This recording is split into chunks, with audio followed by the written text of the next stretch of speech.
ಎಲ್ಲರೂ ಕೂಡ CET result ಮತ್ತು ನೀಟ್ದು ಸೆಕೆಂಡ್ ರೌಂಡ್ ರಿಸಲ್ಟ್ನ ನೋಡಿರ್ತೀರಾ. ನೆಕ್ಸ್ಟ್ ಪ್ರೊಸೀಜರ್ ಏನೇನಿದೆ ಮತ್ತು ಏನೇನು ಚೇಂಜಸ್ ಆಗಿದೆ ನೆಕ್ಸ್ಟ್ ರೌಂಡ್ಗೆ ಎಲ್ಲನೂ ಕೂಡ ಈ ಒಂದು ವಿಡಿಯೋದಲ್ಲಿ ತಿಳಿಸ್ಕೊಡ್ತೀನಿ. ವಿಡಿಯೋನ ಗಮನ ಇಟ್ಟು ಕೊನೆವರೆಗೂ ನೋಡಿ ಎಲ್ಲ ವಿಷಯನೂ ಕೂಡ ತಿಳ್ಕೊತೀರಾ. ಅದಕ್ಕಿಂತ ಮುಂಚೆ ಚಾನಲ್ ಸಬ್ಸ್ಕ್ರೈಬ್ ಮಾಡ್ಕೊಂಡಿಲ್ಲ ಸಬ್ಸ್ಕ್ರೈಬ್ ಮಾಡ್ಕೊಳ್ಳಿ. ಹಾಗೆ ಪ್ರತಿಯೊಬ್ಬರು ಕೂಡ ವಿಡಿಯೋಗೊಂದು ಲೈಕ್ ಕೊಟ್ಬಿಡೋಣ. ವಿಡಿಯೋ ಮಾಡೋಕ್ಕೆ ಸ್ಟಾರ್ಟ್ ಮಾಡಿ. ಇಲ್ಲಿ ನಿಮಗೆ ಯಾರ್ಯಾರಿಗೆ ಸೀಟ್ ಅಲಾಟ್ಮೆಂಟ್ ಆಗಿಲ್ಲ, ನಿಮಗೆ ನೆಕ್ಸ್ಟು ಯಾವುದೇ ಥರದ ಪ್ರೊಸೀಜರ್ ಇರಲ್ಲ. ನೆಕ್ಸ್ಟ್ ರೌಂಡ್ ಯಾವಾಗ ಸ್ಟಾರ್ಟ್ ಆಗುತ್ತೆ ಅಂತ ನೀವು ವೆಯ್ಟ್ ಮಾಡಬೇಕು ಅಷ್ಟೇ. ಮತ್ತು ಇವಾಗ ಯಾರಿಗೆ ಸೀಟ್ ಅಲಾಟ್ಮೆಂಟ್ ಆಗಿದೆ ಅದ್ರ ಮೇಲೆ ನಿಮಗೆ ನೆಕ್ಸ್ಟ್ ಪ್ರೊಸೀಜರ್ ಕಂಟಿನ್ಯೂ ಆಗುತ್ತೆ. ಇಲ್ಲಿ ನಿಮ್ಗೇನಾದರೂ ಮೆಡಿಕಲ್, ಡೆಂಟಲ್, ಆಯುಷ್ ಏನಾದರೂ ಸೀಟ್ ಅಲಾಟ್ಮೆಂಟ್ ಆಗಿದೆ ಅಂದರೆ ಈ ಒಂದು ಇನ್ಸ್ಟ್ರಕ್ಷನ್ ನಿಮಗೆ ಫಾಲೋಅಪ್ ಆಗುತ್ತೆ. ಸೀಟ್ ಕೋರ್ಸಸ್ ಏನಾದರೂ ಅಲಾಟ್ಮೆಂಟ್ ಆಗಿದೆ ಅಂದರೆ ನಿಮಗೆ ಯಾವುದೇ ಥರದ ಒಂದು ಚಾಯ್ಸ್ ಎಂಟ್ರಿ ಅನ್ನೋದು ಇರೋದಿಲ್ಲ. ಮತ್ತು ನೀವು ಕಾಷನ್ ಡೆಪಾಸಿಟ್ ಏನು ಕಟ್ಟಿರ್ತೀರ, ನಿಮಗೆ ಮೆಡಿಕಲ್ ಸೀಟ್ ಅಲಾಟ್ಮೆಂಟ್ ಆಗಿದ್ದರೆ ಮಾತ್ರ ಆ ಒಂದು ಫೀಸ್ನ ಅದಕ್ಕೆ ಅಡ್ಜಸ್ಟ್ಮೆಂಟ್ ಮಾಡ್ತಾರೆ. ಇಂಜಿನಿಯರಿಂಗ್ ಅಥವಾ ಡೆಂಟಲ್ ಆಯುಷ್ ಅಲಾಟ್ಮೆಂಟ್ ಆಗಿದೆ ಅಂದರೆ ನೀವು ಫೀಸ್ನ ಕಟ್ಟಬೇಕಾಗುತ್ತೆ. ಮತ್ತು ನಿಮ್ಗೆ ಮೆಡಿಕಲ್ ಸೀಟ್ ಸಿಕ್ಕಿಲ್ಲ ಅಂದರೆ ಆ ಒಂದು ಅಮೌಂಟು ಕೂಡ ರೀಫಂಡ್ ಆಗುತ್ತೆ. ಮತ್ತು ಇಲ್ಲಿ ಯಾರಿಗೆ ಒಂದು ಗೌರ್ಮೆಂಟ್ ಕೋಟಾ ಅಥವಾ ಒಂದು ಪ್ರೈವೇಟ್ ಕೋಟಾ ಸೀಟ್ ಸಿಕ್ಕಿದೆ ಒಂದು ಪ್ರೈವೇಟ್ ಮೆಡಿಕಲ್ ಕಾಲೇಜಲ್ಲಿ, ಅವ್ರು ಮಾತ್ರ ಕೀ ಆಫೀಸ್ಗೆ ಹೋಗಿ ಡಾಕ್ಯುಮೆಂಟ್ನ ಡೆಪಾಸಿಟ್ನ ಮಾಡಬೇಕಾಗುತ್ತೆ. ಇನ್ನೂ ಯಾರು ಮಾಡಿಲ್ಲ ಅವರು ಶೆಡ್ಯೂಲ್ ಪ್ರಕಾರ. ಮತ್ತು ಯಾರಿಗೆ ಪ್ರೈವೇಟ್ ಕೋಟಾ ಅಲ್ಲದೆ NRI ಕೋಟಾ ಆಗಿರ್ಬೋದು, ಅದರ್ ಕೋಟಾ ಅಲಾಟ್ಮೆಂಟ್ ಆಗಿದೆ, ನೀವು ಡಾಕ್ಯುಮೆಂಟ್ನ ಡೆಪಾಸಿಟ್ ಮಾಡೋ ಅಗತ್ಯ ಇರಲ್ಲ. ಮತ್ತು ಬರೀ ಮೆಡಿಕಲ್ ಕೋರ್ಸಸ್ ಅವ್ರು ಮಾತ್ರ ಕೀ ಆಫೀಸ್ಗೆ ಹೋಗಬೇಕಾಗುತ್ತೆ, ಬೇರೆ ಯಾರು ಕೂಡ ಹೋಗೋ ಅಗತ್ಯ ಇರೋದಿಲ್ಲ.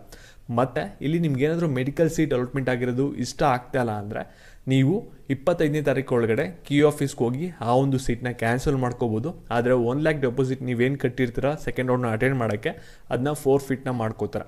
ಮತ್ತು ನಿಮ್ಗೇನೋ ಡೆಂಟಲ್ ಆಯುಷ್ ಸೀಟ್ ಅಲಾಟ್ಮೆಂಟ್ ಆಗಿದೆ, ಅದು ನಿಮ್ಗೆ ಇಷ್ಟ ಆಗ್ತಾಯಿಲ್ಲ ಅಂದರೆ ಅದನ್ನು ಕೂಡ ಕ್ಯಾನ್ಸಲ್ ಮಾಡ್ಕೊಳ್ಳೋಕ್ಕೆ ಒಂದು ಪರ್ಮಿಷನ್ನ ಕೊಟ್ಟಿದ್ದಾರೆ. 25ನೇ ತಾರೀಕು ಒಳಗಡೆ ಹೋಗಿ ಕ್ಯಾನ್ಸಲ್ನ ಮಾಡ್ಕೋಬೋದಾಗಿರುತ್ತೆ. ಅದನ್ನು ಕ್ಯಾನ್ಸಲ್ ಮಾಡ್ಕೊಳ್ಳೋಕ್ಕೆ ನೀವು 10,000 ಪೆನಾಲ್ಟಿನ ಕಟ್ಟಬೇಕಾಗುತ್ತೆ. ಇವಾಗ ಸೀಟ್ನ ಕ್ಯಾನ್ಸಲ್ ಮಾಡ್ಕೋತೀರಾ, ಮೆಡಿಕಲ್, ಡೆಂಟಲ್, ಆಯುಷ್ ಆಗಿರ್ಬೋದು, ನೀವು ಮಾಪಪ್ ರೌಂಡ್ಗೆ ಎಲಿಜಿಬಲ್ ಆಗಿರ್ತೀರ ಅನ್ನೋದನ್ನ ಇಲ್ಲಿ ಸ್ಪೆಷಲ್ ಆಗಿ ಇನ್ಸ್ಟ್ರಕ್ಷನ್ನ ಕೊಟ್ಟಿದ್ದಾರೆ, ನೀವು ಇಲ್ಲಿ ನೋಡ್ಕೋಬೋದಾಗಿರುತ್ತೆ. ಮತ್ತು ನಿಮಗೆ ಮಾಪಪ್ ರೌಂಡಲ್ಲಿ ಸೀಟ್ ಸಿಗೋದು ಅಲ್ಲಿ ಸೀಟ್ ಯಾವ ರೀತಿ ಅವೈಲಬಿಲಿಟಿ ಇರುತ್ತೆ ಅದ್ರ ಮೇಲೆ ಡಿಪೆಂಡ್ ಆಗಿರುತ್ತೆ ಅನ್ನೋದು ಕೂಡ ಹೇಳ್ತಾ ಇದ್ದಾರೆ.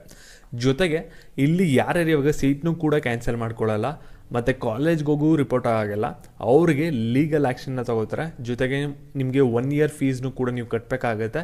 ಜೊತೆಗೆ 10,000 ರೂಪೀಸ್ ನೀವು ಪೆನಾಲ್ಟಿ ಫೀಸ್ನೂ ಕೂಡ ಕಟ್ಟಬೇಕಾಗುತ್ತೆ ಅಂತ ಈ ಒಂದು ನೋಟಿಫಿಕೇಷನಲ್ಲಿ ಕೊಟ್ಟಿದ್ದಾರೆ. ಇಲ್ಲಿ ಯಾರಿಗೆ medical, dental, AYUSH course allotment ಆಗಿದೆ ಇಲ್ಲಿ ನೀವು ಫೀಸ್ ಕಟ್ಟೋಕ್ಕೆ ಟೈಮ್ನ ಕೊಟ್ಟಿದ್ದಾರೆ. 24ನೇ ತಾರೀಕಿಂದ 26ನೇ ತಾರೀಕುವರೆಗೂ ಕೂಡ ನೀವು ಫೀಸ್ನ ಕಟ್ಬೋದಾಗಿರುತ್ತೆ. ಮತ್ತು ಡಾಕ್ಯುಮೆಂಟ್ ಡೆಪೋಸಿಷನು ನಿಮಗೆ 24ನೇ ತಾರೀಕಿಂದ 25ನೇ ತಾರೀಕುವರೆಗೂ ಕೂಡ ಟೈಮ್ನ ಕೊಟ್ಟಿದ್ದಾರೆ.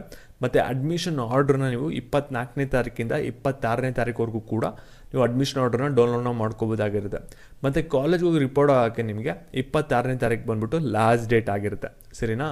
ಇದು ಬಂದ್ಬಿಟ್ಟು ಮೆಡಿಕಲ್, ಡೆಂಟಲ್, ಆಯುಷ್ಗೆ ಶೆಡ್ಯೂಲ್ನ ಕೊಟ್ಟಿದ್ದಾರೆ.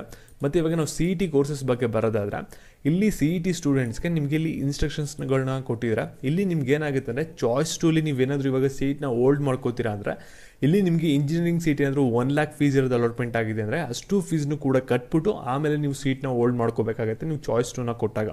ಮತ್ತು ಚಾಯ್ಸ್ 1 ಆಗಿರಲಿ, ಚಾಯ್ಸ್ 3 ಆಗಿರಲಿ, ಚಾಯ್ಸ್ 4 ಆಗಿರಲಿ, ಯಾವುದೇ ಥರದ ವ್ಯತ್ಯಾಸ ಇರಲ್ಲ. ಚಾಯ್ಸ್ 2 ಅಲ್ಲಿ ಮಾತ್ರ ಒಂದು ಚೇಂಜಸ್ ಇದೆ. ನೀವು ಸೀಟ್ನ ಹೋಲ್ಡ್ ಮಾಡ್ಕೋಬೇಕಂದ್ರೆ ಇವಾಗ ನೀವು ಫೀಸ್ನ ಕಟ್ಟಬೇಕಾಗುತ್ತೆ. ಸರಿನಾ? ಮತ್ತು ನೀವಾಗ ನೆಕ್ಸ್ಟ್ ರೌಂಡ್ಗೆ ಏನು ಹೋಗ್ತಿರಲ್ಲ ಸೆಕೆಂಡ್ ಎಕ್ಸ್ಟೆಂಡ್ ರೌಂಡು, ಅಲ್ಲಿ ನಿಮಗೆ ಸೀಟ್ ಅಲಾಟ್ಮೆಂಟ್ ಆದಮೇಲೆ ನೀವು ಯಾವುದೇ ಕಾರಣಕ್ಕೂ ಕೂಡ ಸೀಟ್ನ ಕ್ಯಾನ್ಸಲ್ ಮಾಡ್ಕೊಳ್ಳೋಕ್ಕಾಗಲ್ಲ.